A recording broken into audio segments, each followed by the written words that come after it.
तो आदाब, नमस्कार, गुड इवनिंग, सत श्री अकाल। एक बार फिर आप तमाम लोगों का स्वागत है क्राइम पथ की कहानी के इस एपिसोड में। उम्मीद है पूरी फैमिली अच्छी होगी, अपना और अपनों का ख्याल रख रही होगी। पुलिस और चोर, इनके बीच लुका छुपी, पकड़ना, उनका भागना, बचपन से आप लोगों ने सुना होगा। लेकिन ये जो खेल होता है ना, पकड़ने और छुपने का, ये इतना आसान नहीं होता है। इसके लिए पुलिस वालों को बहुत मशक्कत करनी पड़ती है। और पुलिस वालों के साथ साथ जो भाग रहा है, चाहे वो चोर हो, कातिल हो, रेपिस्ट हो, किसी भी तरह का मुजरिम हो जिसकी तलाश है, उसके लिए उतना ही मुश्किल होता है। कितने वक्त तक पुलिस की निगाहों से बचना, अपने फैमिली, परिवार, खानदान, दोस्त, उन सब से भी दूर रहना। जो भी अगर उसकी नौकरी है, नौकरी छोड़ना, बिजनेस है, उससे अलग होना, नए नए ठिकानों पर जाना, बदलना, सोच कर देखिए कितना मुश्किल होता है। अब इसी फ्रेम में ये सोचिए कि एक शख्स, एक कातिल, जिसके ऊपर 11 साल के एक बच्चे के कत्ल का इल्ज़ाम है, जिसको उसने किडनैप किया, फिर कत्ल किया, 35 सालों तक, पूरे 35 सालों तक वो पुलिस और कानून को धोखा देता रहा, भागता रहा, बचता रहा। ये 35 साल उसने कैसे काटे होंगे, कैसे वो बचा होगा।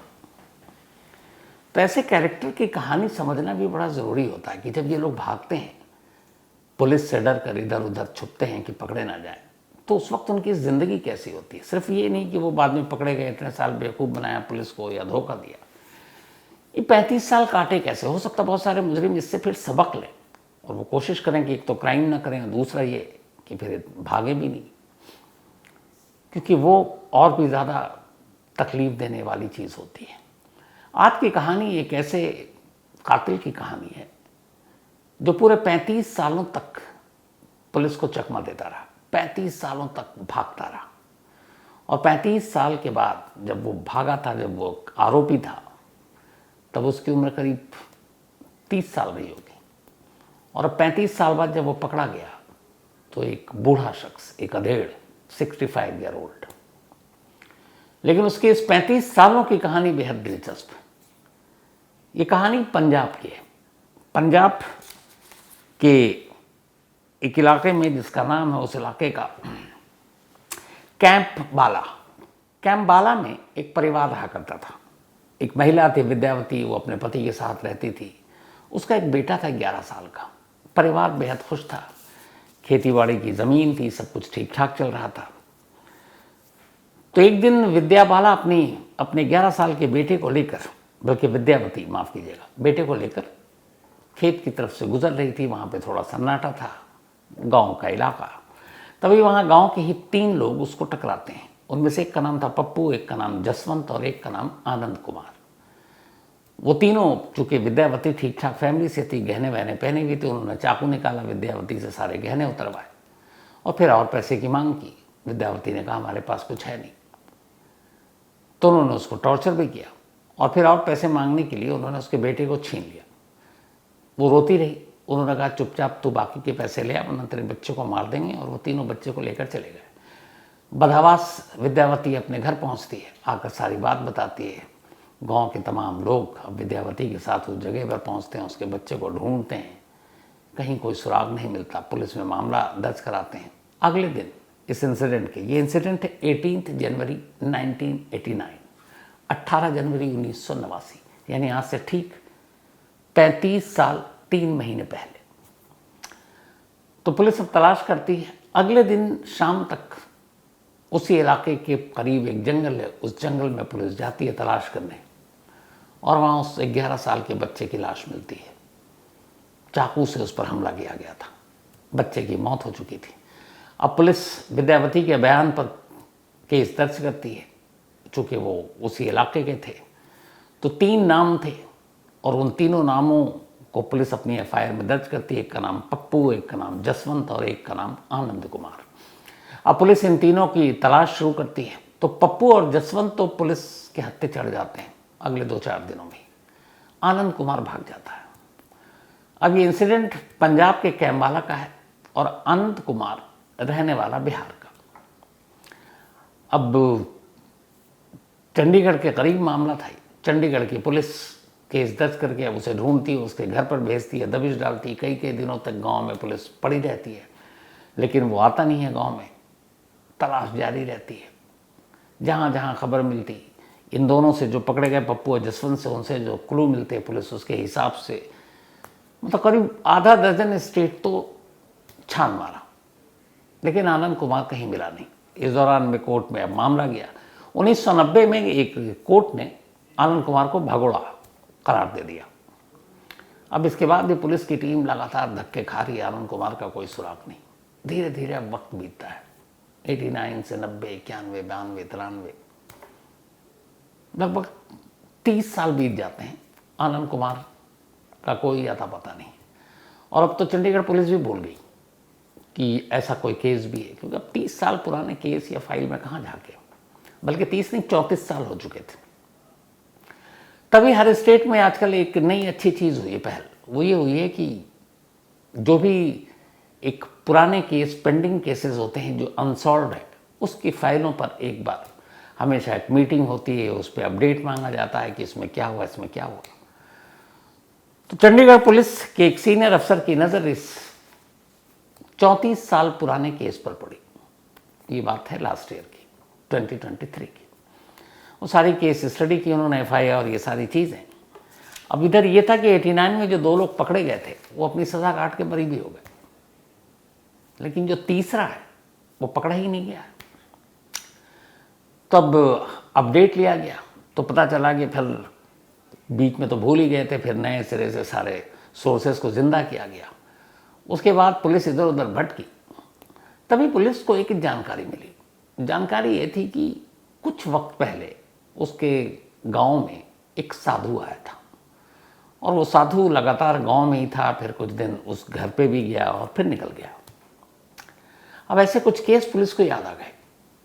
क्राइम करके सबसे अच्छे छुपने की जो जगह होती है वो ऐसी आश्रम, दूर दराज, आप अपना साधु के भेष में या कहीं आप छुप जाइए। अब उसमें भक्तों के बीच में आपको पता ही नहीं चलता है। अभी कुछ वक्त पहले एक मुंबई का ऐसे ही पकड़ाया था। तो पुलिस को लगा कि ऐसा तो नहीं है कि आनंद कुमार साधु वाधु के भेष में छुपा हो और हम कहीं और तलाश कर रहे हैं। अब पुलिस ने अपने मुखबिरों को लगाना शुरू किया। जब मुखबिरों को लगाना शुरू किया तो फिर धीरे धीरे पुलिस को पता चला कि एक उससे मिलता जुलता शख्स कोई है जो अलग अलग आश्रमों में देखा गया, लेकिन वो मथुरा में भी देखा गया, वो कासगंज में भी देखा गया, वो मध्य प्रदेश के भी आश्रम में देखा गया। अब क्या किया जाए, लेकिन ये था कि इस केस को सॉल्व करना है। तो एक स्पेशल टीम बनाई गई चंडीगढ़ पुलिस की, और इस टीम को कहा गया कि तुम्हारा और कोई काम नहीं है, तुम इस 35 साल पुराने केस को सुलझाओ और उस आनंद कुमार को पकड़कर कोर्ट के सामने पेश करो। अब वो स्पेशल टीम, जिसमें 3 लोग थे, उनका काम था सिर्फ पता करना। अब वो टीम निकलती है, जहां जिससे जो सुराग मिलता वो टीम उसी की तरफ भटकती जाती। इस दौरान में इन्होंने कम से कम यूपी, राजस्थान, मध्य प्रदेश, पंजाब, बिहार, झारखंड, पश्चिम बंगाल, सारे स्टेट में जहां जहां जो जानकारी मिली ये टीम पहुंच जाए। पिछले 9 महीने से ये टीम 1989 के एक फरार कातिल की तलाश कर रही थी, और आखिरी उनके पास जहां भी जाते इनपुट यही था कि आनंद कुमार अब भेष बदलकर साधु बाबा बन चुका है और उसी के हिसाब से वो आश्रम में अलग अलग रहता है। लेकिन कई जगह गए, वो सूलियों को दिखाया भी तो वहाँ के लोग पहचानते हैं, लेकिन कहते हैं कि नहीं था तो, लेकिन 2 महीने पहले निकल गया। तो जो एक पैटर्न निकला वो ये निकला कि ये कहीं भी रहता है, 2 महीने से ज़्यादा नहीं रहता। अब सोचिए 35 साल और किसी भी एक ठिकाने पर 2 महीने से ज़्यादा नहीं, तो कितने ठिकाने बदले होंगे उसने। खैर पुलिस की टीम लगी रही। अब आखिरी फिर पुलिस को ये पता चला कि इसको फर्रुखाबाद के एक आश्रम में देखा गया। पुलिस की टीम फर्रुखाबाद पहुंचती है। जब फर्रुखाबाद पहुंची तो पता चला नहीं, वो वहाँ से निकलकर हाथरस के एक जंगल के करीब एक आश्रम है, वो वहाँ चला गया। पुलिस अब वहाँ भी पहुँचती है, पता चला वहाँ पे भी नहीं है, कुछ वक्त पहले से निकल गया।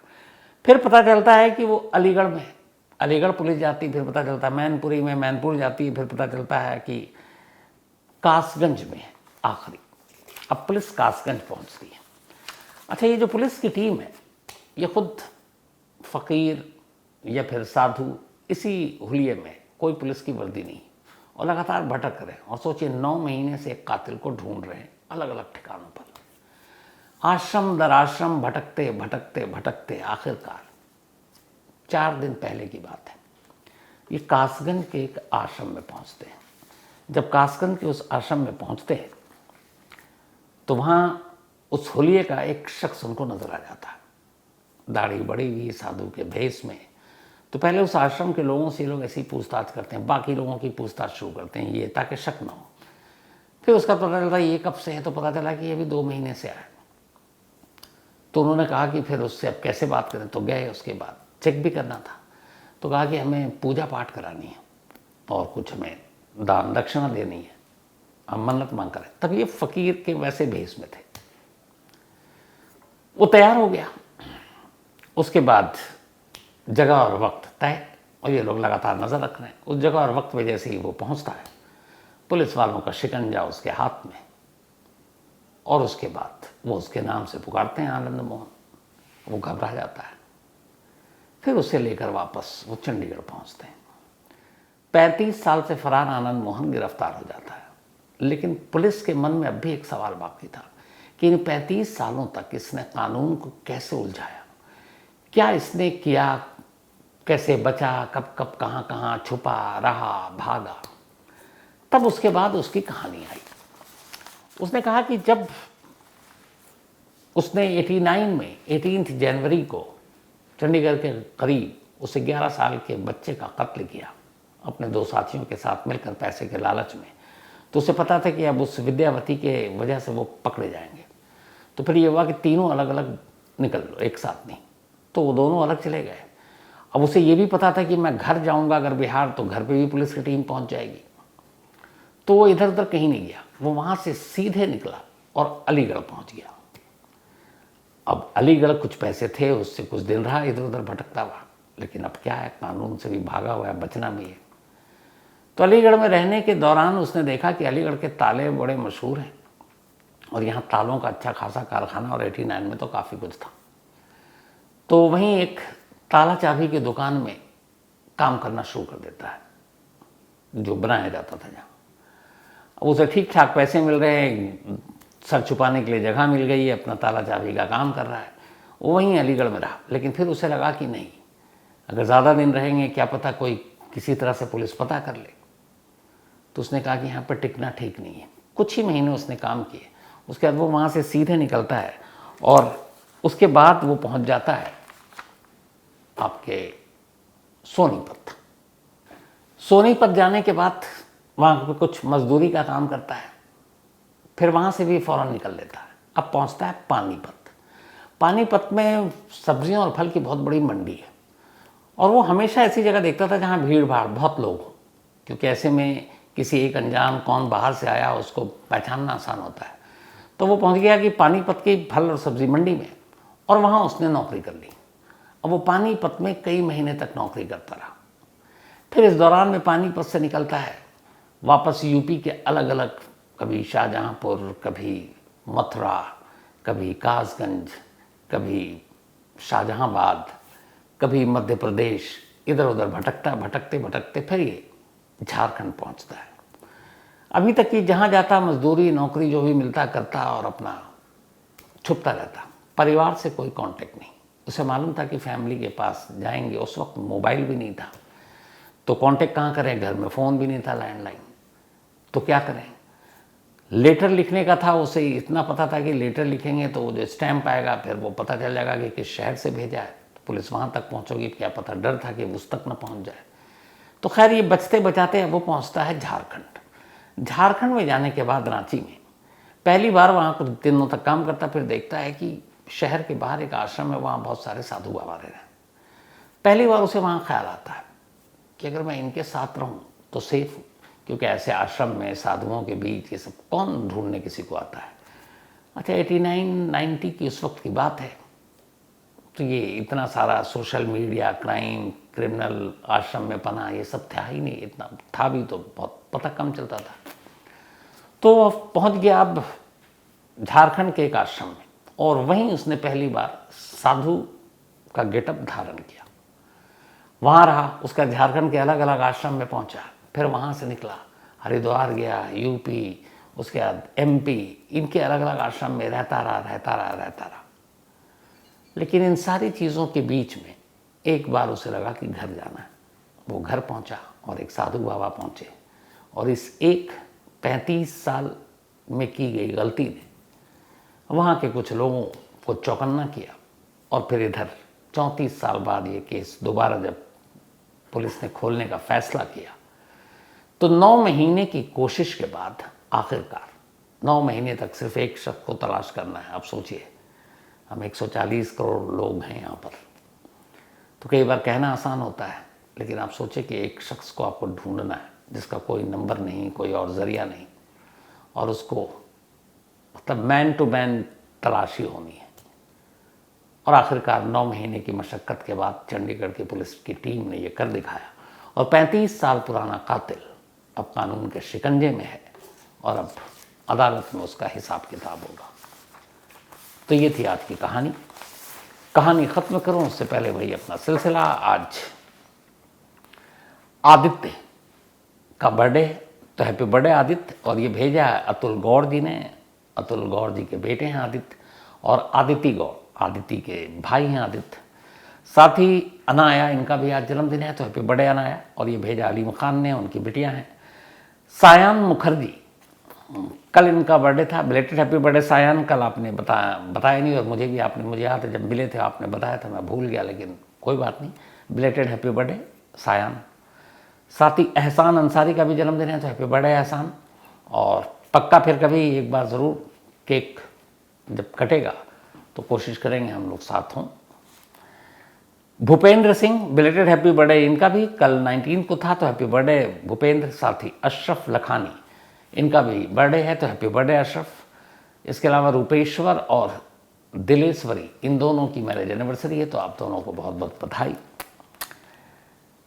तुलसी कुमार दास ने एक सवाल पूछा, ये सवाल भी बड़ा अच्छा है। इन्होंने कहा कि आपने बताया था कि जेल में जो कैदी होते हैं उनको वोट देने के लिए मतलब राइट नहीं मिलता है, और जो सिर्फ बेल पे होते हैं, जो मैंने बताया, उन्हीं को वोट दिया जाता है। तो इनका सवाल था कि अगर कैदी जेल के अंदर रहकर वोट नहीं दे सकते, तो फिर जेल में रहकर नेता चुनाव कैसे लड़ लेते हैं? बहुत ही वैलिड क्वेश्चन है। तो उसकी वजह यह है कि जेल में रहकर सिर्फ वही कैदी चुनाव लड़ सकते हैं जिनके केस का भी फैसला नहीं हुआ, यानी वो कन्विक्टेड नहीं है, सजा याफ्ता नहीं है, सिर्फ अंडर ट्रायल है, यानी अभी विचाराधीन है। फॉर एग्जाम्पल अरविंद केजरीवाल अभी तिहाड़ में बंद है, हालांकि वो तो मुख्यमंत्री हैं, लोकसभा का चुनाव लड़ते नहीं, लेकिन अगर वो चाहें तो लोकसभा का चुनाव जेल से लड़ सकते हैं। कानून इसलिए और संविधान कहता है कि अभी जब तक अदालत आपको गुनहगार न माने तब तक आप चुनाव लड़ने के लिए आज़ाद हैं। तो आप जेल से चुनाव लड़ सकते हैं। फिर अदालत के ऊपर है कि जेल से आप पर्ची भरने के बाद चुनाव की कैंपेनिंग भी कर सकते हैं कि नहीं। आपने कितने सारे ऐसे देखे। आप मुख्तार अंसारी की बात, 2005 से मुख्तार अंसारी जेल में बंद, लेकिन जेल में बंद होते हुए 3 चुनाव जीता। तो कानून इसकी इजाज़त देता है। तुलसी कुमार दास का सवाल था जेल, इनका सवाल मैंने थोड़ा मिक्स कर दिया। दीपक गौर और तुलसी कुमार दास दोनों के सवाल जेल से रिलेटेड थे। ये दीपक का सवाल था, दीपक गौर का, कि जेल से चुनाव कैसे लड़ते हैं। तुलसी कुमार दास ने ये पूछा था कि जेल में जब सबके लिए समान अधिकार है तो फिर कुछ कैदियों को जेल का खाना क्यों दिया जाता है और कुछ खास को घर का खाना क्यों दिया जाता है। मुझे समझ में आ गया है सवाल। आजकल केजरीवाल के खाने को लेकर बड़ी चर्चा हो रही है कि वो जेल में आम खा रहे हैं, जेल में पूरी सब्जी खा रहे हैं, तो हालांकि डायबिटीज़ के पेशेंट हैं। तो तुलसी कुमार साहब, इसका जवाब ये है कि जेल का खाना या घर का खाना, कौन सा आप खाना खाएंगे, ये फैसला अदालत करती है। अगर सपोज आपको गिरफ्तार किया गया, आपको जेल भेजा गया और आप ये साबित करें कि आप बीमार हैं, आपको कुछ खास तरह की परेशानियां हैं, जैसे शुगर है, बाकी चीज़ें हैं, तो घर का खाना जो है अलाउड किया जाए किसी भी मेडिकल और हेल्थ ग्राउंड पे, तो अदालत इजाज़त दे देती है। तो उसमें फिर घर का खाना आता है जो पहले चेक होता है जेल में और फिर दिया जाता है। तो कोई भी कैदी जिसको इस तरह की परेशानी हो उसको कोर्ट जाना पड़ता है, और कोर्ट की इजाज़त से ही जेल का खाना आपको नहीं बल्कि घर का खाना मिलेगा। लेकिन अगर आप कोर्ट जाते नहीं और जेल के अंदर बैठ कर कहेंगे नहीं भैया आज तो मेरा मन ये है कि यार आज घर से खाना है, या आज ताज से आए या ओबराय से आए, तो ऐसा नहीं होगा। परमिशन लेनी पड़ेगी आपको अदालत से।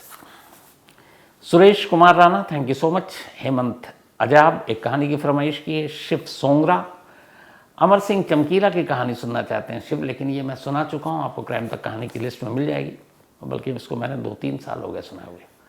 आशुतोष यादव एक कहानी की फरमाइश की है। साथ ही चंद्रप्रीत सिंह, इन्होंने भी कहानी की फरमाइश की। प्रशांत कुमार, इन्होंने भी कहानी की फरमाइश की है, तो ज़रूर पूरी होगी।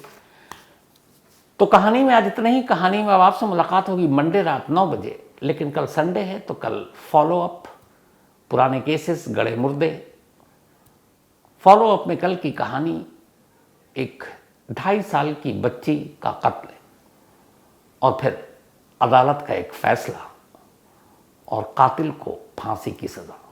लेकिन जब कोर्ट में जज साहब ये सज़ा सुना रहे होते हैं तो जिसे उस 2.5 साल की बच्ची का कातिल माना गया है वो एक महिला है, और वो रोकर कहती है कि जज साहब मुझ पर रहम कीजिए, मुझे सज़ाए मौत मत दीजिए, क्योंकि मेरे भी 2 छोटे छोटे बच्चे हैं। तो जज साहब कहते हैं कि तुम्हारे 2 छोटे छोटे बच्चे हैं और तुमने किसी और का घर उजाड़ा, वो बच्ची ही थी जिसे तुमने अपने हाथों से मारा, इसलिए रहम की कोई गुंजाइश नहीं बनती। कल फॉलोअप में ये कहानी रात 9 बजे, तो फॉलोअप में कल रात 9 बजे मुलाकात होगी, बाकी मंडे अपनी वही कहानी के साथ। तब तक अपना और अपनों का ख्याल रखिए। Thank you very much.